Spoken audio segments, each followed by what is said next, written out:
Coach, what was the key defensively to just limiting them throughout the course of the day? This is a team that shoots really well. Usually they're not so savvy.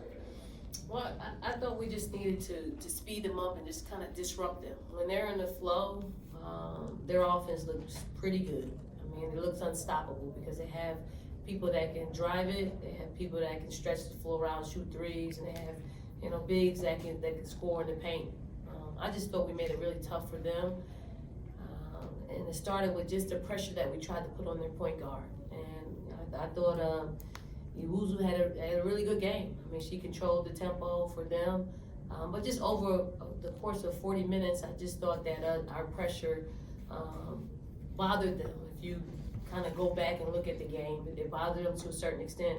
And their pressure bothered us. I thought it was just a game of just grittiness. Whatever team got the lead and could hold on will probably win the game.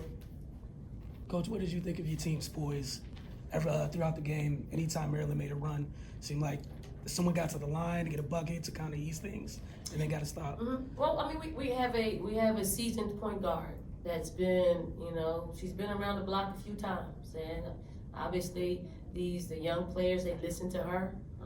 She utilized her experience and being in big games and controlling our team out there on the floor, and I just thought she did what a senior point guard is supposed to do.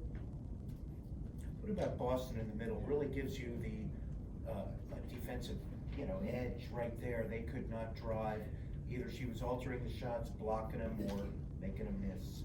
I mean, Boston is she's blossoming. She's a player which has, some girth to her, some height to her.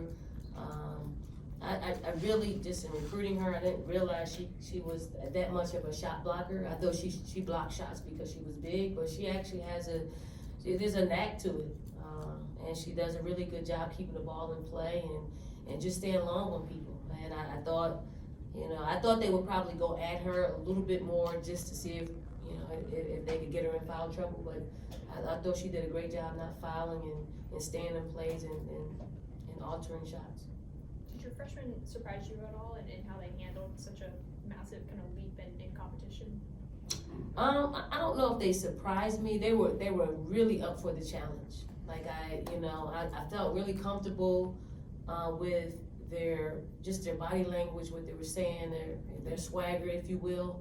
I didn't know what that would look like when they stepped on the floor. I knew they would compete, but whether they can execute and get some stuff done, I didn't know what that would look like. And at times it didn't look good, but at other times it looked good. They looked like freshmen out there on the floor, but when we give them this type of experience on this stage, they can only grow from it.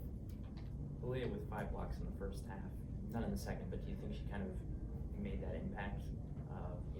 Just Maryland was afraid to go inside? No, I don't think Maryland was afraid to go inside. I thought they went inside. I thought just both teams did not shoot the ball well, inside or outside. And I don't think that's I don't think that was anything what Aaliyah did in the first half. But it was just, everybody was really, everything was so heightened. The players were moving a lot quicker than probably either coach wanted us to our teams to play, but you don't want to hold them back. You want to let them play it out, and I thought our players just did a great job at holding on and getting the win. 54 rebounds, really just kind of dominated on the board today. Obviously, Maryland had a tough shooting night. From such a young team, what is it that is kind of fueling that aggression? Because a lot of times with younger players, you see them standing around. And to answer your question that you asked the players, it was an embarrassment last year. Yeah. So it was a true embarrassment on all levels.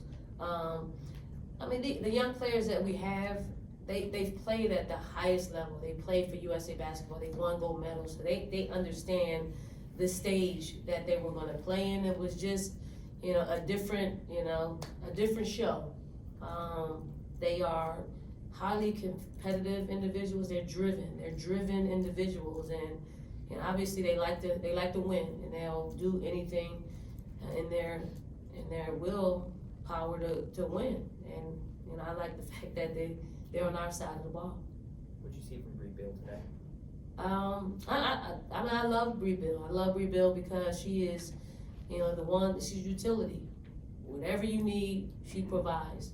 She didn't make a basket, but her impact was felt from a rebounding standpoint, from a timely driving, getting to the basket, getting to the free throw line. I mean, I just thought she played huge, and that's the player that we thought that she could be for us. When she gets that shooting thing and her ability to make some shots, I think that is will take her to another level. Anything else for Coach? You've had a very competitive, well, you will have one, including Baylor coming up. Can you just talk about your non-conference slate and what you want that impact to be for your team's experience? Well, I mean, we've always taken on, we like to utilize November and December to prepare for March. We got a young team. A lot of coaches may not want to play the type of schedule that we're going to play because you want to get the young players some experience. I think otherwise. These are the type of games that your players will grow up and they will learn. Whether you win or you lose, there's a lesson in it, and I hope that our players see that. And our lesson is to not rest on our laurels in this particular game. We got another game on Wednesday on the road at Dayton that we can't take anybody lightly. So we got to prep as if we're prepping for a caliber team like Maryland.